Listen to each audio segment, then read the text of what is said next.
Hey everybody and welcome to the Sim channel. My name is Leon and in this video I'll give you my first impressions of what's currently the only working prototype of the Heusinkveld H-pattern shifter. I've recently had the chance to test this unit when I visited Heusinkveld Engineering in Groningen in the Netherlands. If you're interested in that, please also check out the corresponding video that you find in the description below. But let's talk about the shifter. First off, this is the same unit they had at the Sim Racing Expo. The shifter is a rather small metal box with a very short stick. As a whole, the unit is notably smaller than, for example, the Thrustmaster or Fanatic shifters. It's very similar in design and feel to the Heusinkveld sequential shifter, just the metal box is bigger. If you know the sequential shifter, you already know what to expect from this H-pattern shifter. I would assume they will offer similar options for sticks as with a sequential one, essentially providing multiple levels of resistance, since a longer stick will let you put more torque on the mechanism with the same force applied. However, this is just my personal guess and I didn't ask about it, so consider it speculative.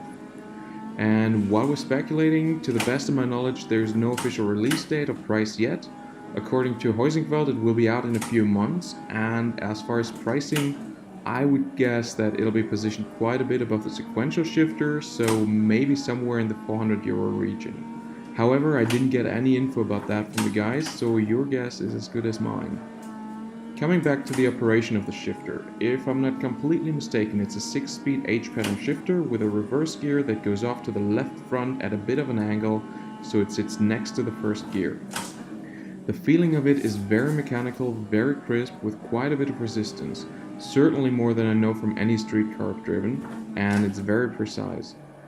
There is no play, no rattle, it's simply built very well, and popping the shifter in and out of gear just gives you very clear haptic feedback.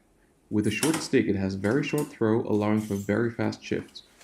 If the 3 length options for the stick are carried over from the sequential shifter, we might also get one that has its resistance a little more in line with that of a street car.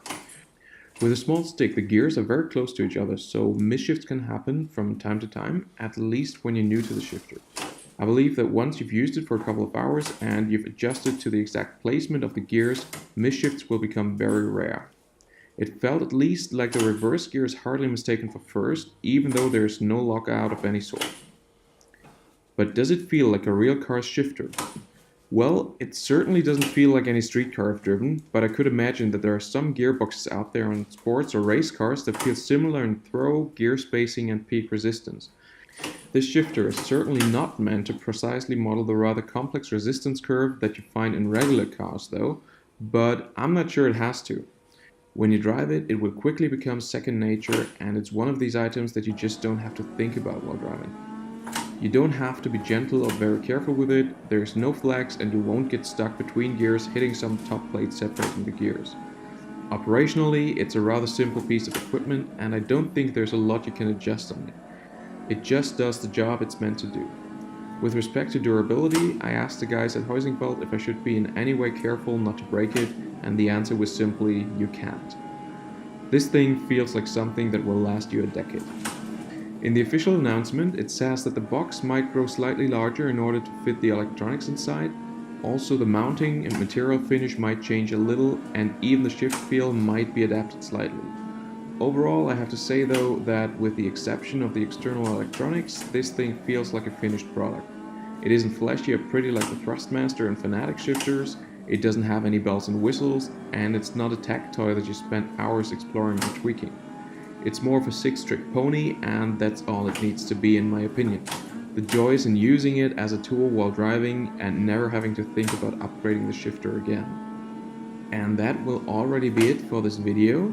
To those of you who've tried the shifter at the Sim Racing Expo, feel free to leave your opinion on the shifter in the comment section below. If you liked the video, please click the like button and don't forget to subscribe to the channel. See you guys soon, take care and goodbye.